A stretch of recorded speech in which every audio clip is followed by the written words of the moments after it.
Hey physios, welcome to the channel Physio in Motion. Today's topic is convex concave rule. This topic is very important from exam point of view as well as clinical point of view. But before getting into the topic, you must know some basic terms starting with kinematics. So kinematics क्या है? The branch which deals with the study of movement. जब भी आप movement की बात कर रहे हो, कितनी मूवमेंट हो रही है, डिस्प्लेसमेंट का मैग्नीट्यूड क्या है, डायरेक्शन क्या है, so that comes under kinematics. And when we talk about the force कि वो मूवमेंट किस वजह से हो रही है, कौन सी फोर्स उस मूवमेंट को प्रोड्यूस कर रही है, so that thing comes under kinetics. So simple, kinematics में एम आ रहा है, M for movement. Whenever we talk about movement, you have to associate the word kinematics with movement and kinetics with the forces which are producing that particular movement. Now kinematics में हम दो चीज़ों की बात करते हैं, osteokinematics and orthokinematics. So osteokinematics में osteo means bone and kinematic means motion. So bone की movement, whenever you are moving your arm, like for example basic movements अब तक आपने जितनी भी पढ़ी हैं in your first year of physiotherapy, flexion, abduction, adduction, all the gross visible movements, तो उसमें आपकी बोन मूव कर रही है. But now when we go deeper into the joint, जब आपके दो बोन मिलके एक जॉइंट सरफेस बनाते हैं, तो जो जॉइंट के जो आर्टिकुलर सरफेस होते हैं वहाँ पे जो मूवमेंट हो रही है, that is studied under the topic arthrokinematics, joint surface की मूवमेंट. सो ऑस्टियोकाइनेमैटिक्स में जो मूवमेंट होती हैं, जो प्लेन्स में एंड एक्सिस में होती हैं, those are under your voluntary control. And also you can measure those movements by the help of goniometer, जो हम usually range of motion measure करते हैं गोनियोमीटर की हेल्प से. एंड जिन मूवमेंट्स को हम एक्सटर्नली देख सकते हैं वो सारी आपकी ऑस्टियोकाइनेमैटिक्स के अंडर आती हैं. फॉर एग्जाम्पल, जब आप शोल्डर को एबडक्ट कर रहे हैं तो ह्यूमरस आपके बॉडी के मिड लाइन से अवे जा रहा है, या फिर आप कह सकते हो कि आपकी जो ह्यूमरस बोन है वो ऊपर की तरफ जा रही है. एंड जब आप फ्लेक्शन करते हैं तो ह्यूमरस बोन आगे की तरफ जा रही है. तो ये जो विजिबल मूवमेंट्स हैं ये सारी ऑस्टियोकाइनेमैटिक्स हैं, राइट. बट आर्थ्रोकाइनेमैटिक्स में कुछ एक्स्ट्रा एक्सेसरी मूवमेंट्स आती हैं, जैसे कि roll, glide and spin. Now don't just think कि ये मूवमेंट्स एक्सेसरी हैं, एक्स्ट्रा हैं. These movements are very important. They form the basis of the concave convex rule, and also mobilization में इनका बहुत important role है. And to achieve the full range of motion, कोई भी एक movement full range of motion achieve करने के लिए ये accessory movements joint surface के level पे होना बहुत ज़रूरी है. Okay, further talking about osteokinematics and arthrokinematics में difference क्या है. सो ऑस्टियोकाइनेमैटिक्स वो ग्रॉस मूवमेंट हैं, वो लार्ज मसल की मूवमेंट्स हैं जो हमें दिख रही हैं, जो कि बोन में हो रही हैं. बोन जब मूव कर रही है तो जो बोन की मूवमेंट है जो हमें दिख पा रही है, एक्सटर्नली विजिबल, जो हमारी फंक्शनल मूवमेंट है, जो हमारे कंट्रोल में है, we can control those movements जिन्हें हम मेजर कर सकते हैं. For example flexion, extension, abduction, adduction, those all come under your osteokinematics. Arthrokinematics में आपके एक्सेसरी मूवमेंट्स आती हैं, movement of joint surface over one another. जो दो आर्टिकुलर सरफेस मिलके आपका जॉइंट बना रहे हैं वहाँ पे कुछ मूवमेंट्स होती हैं, right. And those movements are roll, glide and spin, जो कि ऑटोमेटिक होती हैं. ना तो आप उनको देख सकते हो एक्सटर्नली, एंड ना ही आप उनको मेजर कर सकते हो, और ना ही आप उन मूवमेंट्स को कंट्रोल कर सकते हो. So just remember roll, glide and spin. Moving forward, arthrokinematics में सबसे पहले हमें पढ़ना है रोल मूवमेंट के बारे में. So रोल क्या है? Just imagine a ball rolling on the floor. तो क्या होता है कि बॉल के डिफरेंट जो पॉइंट ऑफ कॉन्टैक्ट है, जो सर्फेसेस हैं, वो फ्लोर के डिफरेंट पॉइंट्स पे कॉन्टैक्ट में आ रहे हैं. So roll is defined as a movement जहाँ पे एक आर्टिकुलर सरफेस के मल्टीपल पॉइंट्स कॉन्टैक्ट में आते हैं, multiple points on the opposing surface. If I just make you understand by drawing, so basically ये जैसे अगर आपका एक आर्टिकुलर सरफेस है एंड ये आपका दूसरा आर्टिकुलर सरफेस है, जस्ट इमेजिन अ बॉल.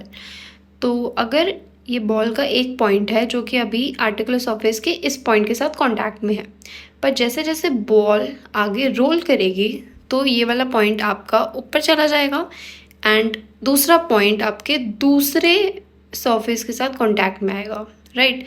सो जो पॉइंट ऑफ कांटेक्ट है दोनों सरफेसेस के वो लगातार चेंज हो रहे हैं, ओके।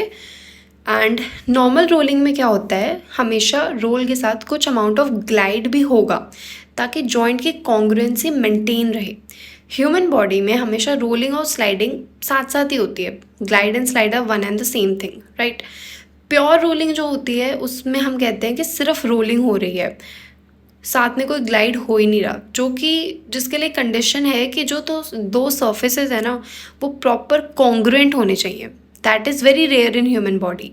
तो नॉर्मली जो आपको ह्यूमन बॉडी में देखने को मिलेगा दैट इज़ कि रोलिंग के साथ साथ थोड़ा बहुत स्लाइडिंग भी होता ही है। मोस्ट इम्पॉर्टेंट पॉइंट इज़ जब हम रोलिंग मूवमेंट की बात करते हैं तो मैंने क्या कहा, ये सारी जो आपके मोशंस हैं ये आपके जॉइंट सर्फेसेस में हो रहे हैं, इनसाइड द जॉइंट हो रहे हैं। पर ये मूवमेंट्स भी तभी होते हैं जब आपका ऑस्टियोकाइनेमैटिक मूवमेंट हो रही है। फॉर एग्जांपल जब आप आर्म को फ्लेक्स कर रहे हो, आपकी जो ह्यूमरस बोन है वो फ्लेक्स होके आगे की तरफ जा रही है, ओके। तो उसी दौरान जो आपके जॉइंट में मूवमेंट्स हो रही हैं, रोल और ग्लाइड, उनकी भी कुछ डायरेक्शंस हैं, पर वो अकम्पनी करती हैं हमेशा ऑस्टियोकाइनेमैटिक मूवमेंट्स को। और रोल की जो डायरेक्शन होती है that is always same as the osteokinematic movement of the bone. मतलब कि बोन जिस डायरेक्शन में मूव करेगी रोलिंग भी हमेशा उसी डायरेक्शन में होगी। जब आप फ्लेक्शन करते हो तो ह्यूमरस आपको दिखेगा आगे की तरफ जा रही है, ह्यूमरस बोन इस आगे की तरफ जा रही है, फॉरवर्ड जा रही है। तो मतलब कि जब आप फ्लेक्शन करते हो आपकी रोलिंग फॉरवर्ड है, ओके। जब आप एबडक्शन कर रहे हो तो ह्यूमरस बोन ऊपर की तरफ जा रही है, सुपीरियर, तो रोलिंग सुपीरियर है।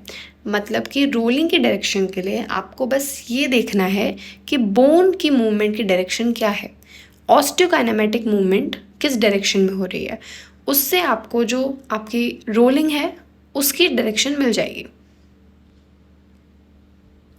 Next if we talk about the next arthrokinematic movement that is sliding और gliding.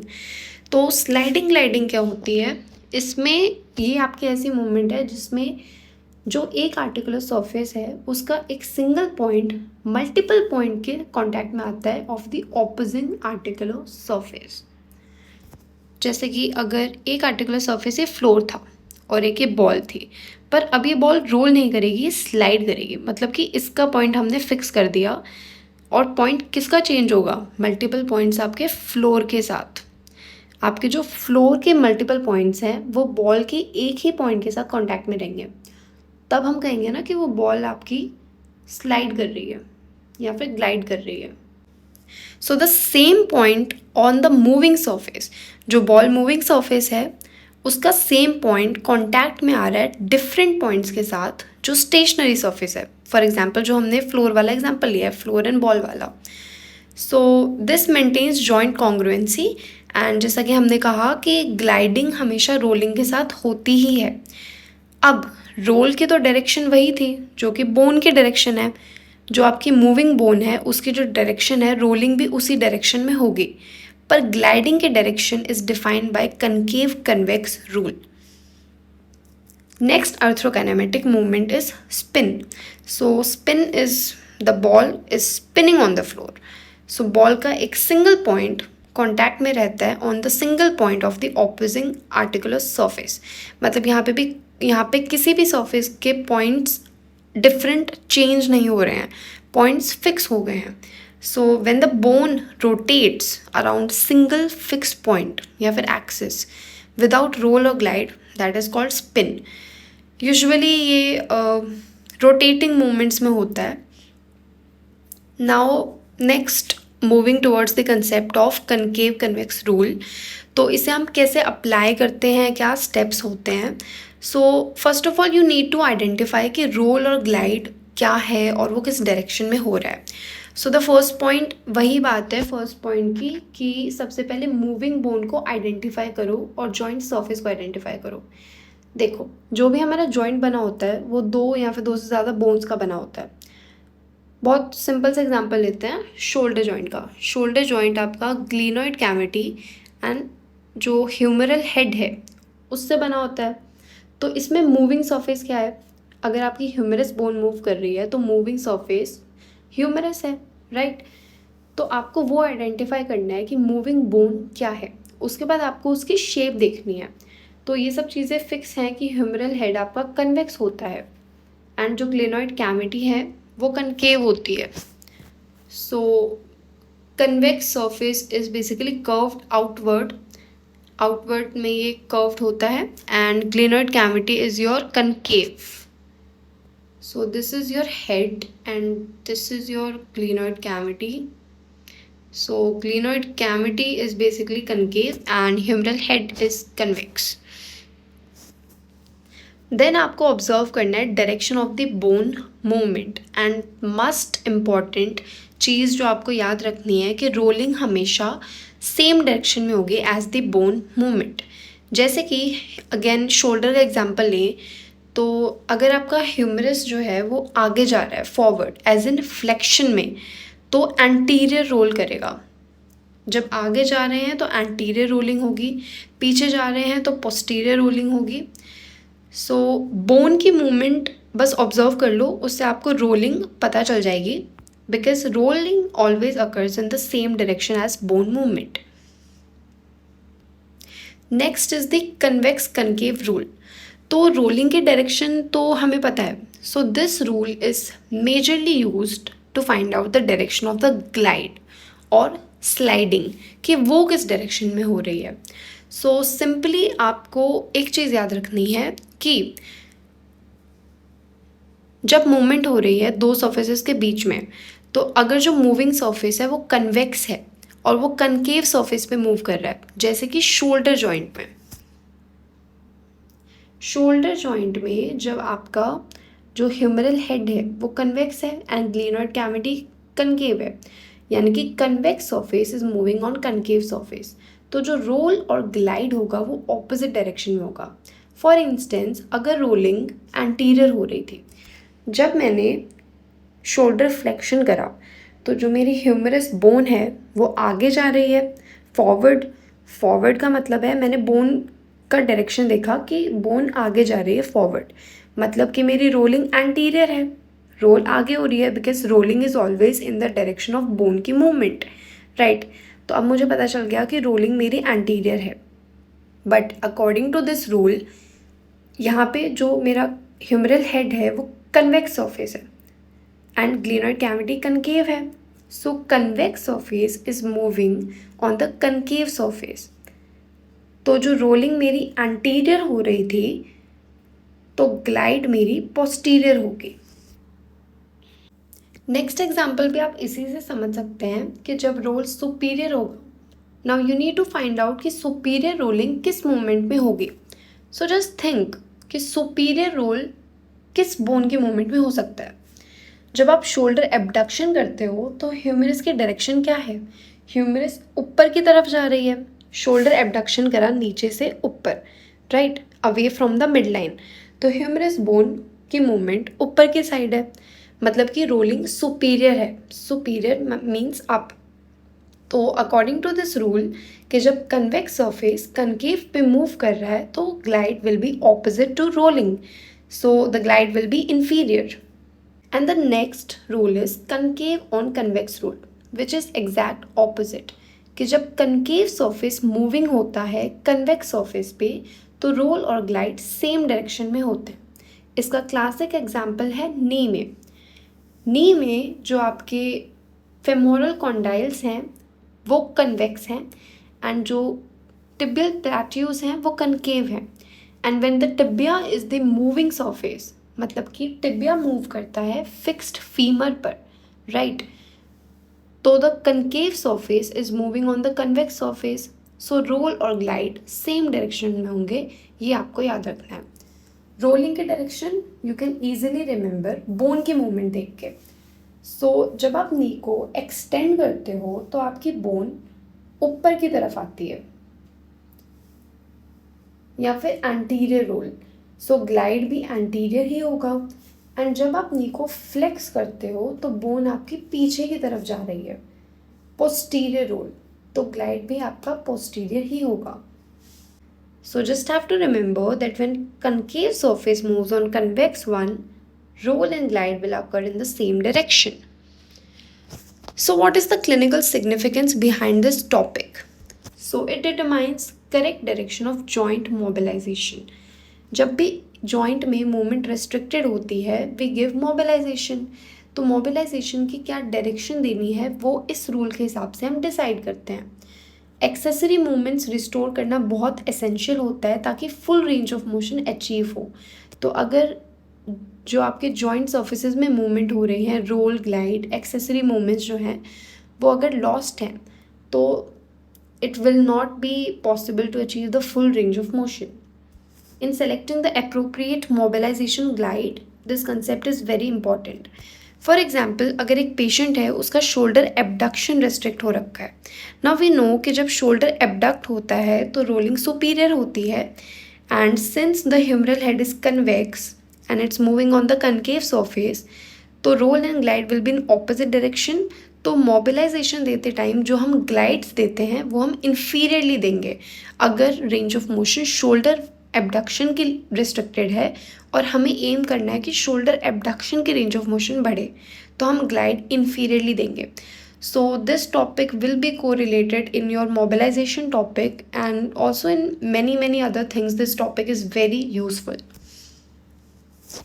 Now, this is just an example of the full shoulder joint, how you have to understand things. सबसे पहले आपको एक basic चीज़ जाननी होती है कि joint किस टाइप का है। Shoulder joint as you all know synovial joint है, बॉल एंड सॉकेट टाइप। इसके आर्टिकुलेटिंग सर्फेसेस दो हैं। हेड ऑफ ह्यूमरस आर्टिकुलेट करता है ग्लेनोइड कैविटी या ग्लेनोइड फोसा के साथ। हेड ऑफ ह्यूमरस कन्वेक्स होता है और ग्लेनोइड कैविटी कनकेव होती है। मतलब कि जो मूविंग बोन है ह्यूमरस वो कन्वेक्स है, so convex on concave rule लगेगा, that the convex surface is moving on the concave surface, right. So the rule applied is convex on concave. तो जो रोल है that is in the same direction as bone movement and glide will be opposite to that. तो आप basically सारी movements लिख लेंगे and rolling decide होगी bone को देख के कि बोन किस डायरेक्शन में जा रही है। शोल्डर में जब आप फ्लेक्शन कर रहे हो तो बोन आगे जा रही है, सो रोल एंटीरियर है, ग्लाइड नॉर्मली पोस्टीरियर क्योंकि ऑपोजिट लिख देनी है। जब आप एक्सटेंशन कर रहे हो तो बोन पीछे जा रही है, सो रोल पोस्टीरियर है, glide opposite, just like that. Knee joint की अगर बात करें तो knee joint is type of synovial modified hinge joint. Articulating surfaces होते हैं फेमोरल कॉन्डाइल्स जो कि कन्वेक्स होते हैं एंड टिबियल प्लेट्यूज जो कि कनकेव होते हैं। तो अगर आपकी मूविंग बोन टिबिया है ओपन चेन मूवमेंट्स में, ओपन चेन मूवमेंट्स वो होते हैं जिसमें डिस्टल पार्ट आपका मूव कर रहा होता है। अब इस वाले जॉइंट में डिस्टल पार्ट टिबिया है, तो अगर डिस्टल पार्ट मतलब टिबिया मूव कर रही है मतलब कि कनकेव ऑन कन्वेक्स का रूल लगेगा एंड रोल और ग्लाइड सेम डायरेक्शन में होंगे। जब नी में फ्लेक्शन हो रहा है तो जो बोन है वो पीछे जा रही है, तो रोलिंग पोस्टीरियर है। बोन के डायरेक्शन, बोन के मूवमेंट के डायरेक्शन को देख के रोलिंग आइडेंटिफाई करी एंड देन ये रूल लगा के ग्लाइड के डायरेक्शन भी हमने आइडेंटिफाई कर ली। One important concept to look into this topic is open kinematic chain and close kinematic chain, क्योंकि इसमें रूल थोड़ा डिफर कर सकता है। इस कंसेप्ट के हिसाब से आपको रूल देखना होता है कि आप कैसे लगाओगे। सबसे पहले समझते हैं कि ओपन काइनेमैटिक चेन और क्लोज काइनेमैटिक चेन है क्या। सो ओपन काइनेमैटिक चेन आपकी वो मूवमेंट्स हैं जिसमें जो डिस्टल सेगमेंट है that is free to move while the proximal segment is relatively fixed. एक जॉइंट में दो सेगमेंट है, proximal and distal. Proximal is जो बॉडी के पास है and distal when we move farther away from the body. तो अगर distal segment free to move है तो वो जो मूवमेंट है वो ओपन काइनेमैटिक चेन है, जहाँ पे डिस्टल सेगमेंट आपका मूव कर रहा है। यूजुअली नॉन वेट बेयरिंग में होता है, जैसे कि बैठे बैठे आप नी एक्सटेंड कर रहे हो, बाइसेप कर्ल्स कर रहे हो। क्लोज काइनेमेटिक चेन में मूवमेंट्स वो होती हैं जब डिस्टल सेगमेंट को हमने फिक्स कर दिया और प्रॉक्सिमल बॉडी पार्ट मूव करेगा उस फिक्स सेगमेंट पे, जैसे कि स्क्वाट्स, लंजेस एंड पुशअप। तो जब भी आप कनकेव कन्वेक्स रूल अप्लाई करोगे, first of all you have to identify type of chain, if it's open और if it's close. Then you have to identify joint surface. जब आपको पता चला कि डिस्टल सेगमेंट मूव कर रहा है या फिर प्रॉक्सिमल सेगमेंट मूव कर रहा है, तो उस सेगमेंट का आप ये पता करो कि वो कन्वेक्स है या कनकेव है, मतलब कि मूविंग सरफेस कन्वेक्स है या फिर कनकेव है, एंड देन उसके हिसाब से आप वो रूल लगाओगे। फॉर एग्जाम्पल, नी का एक एग्जाम्पल ओपन काइनेमेटिक चेन में तो हमने देखा था, बट क्लोज काइनेमेटिक्स में कैसे ये रूल अप्लाई होगा, लेट्स सी। तो क्लोज काइनेमेटिक में मतलब डिस्टल सेगमेंट हमने फिक्स कर दिया, तो अब मूविंग बोन टिबिया नहीं है बल्कि फीमर है। So femur is convex, so here convex और concave rule will be applied.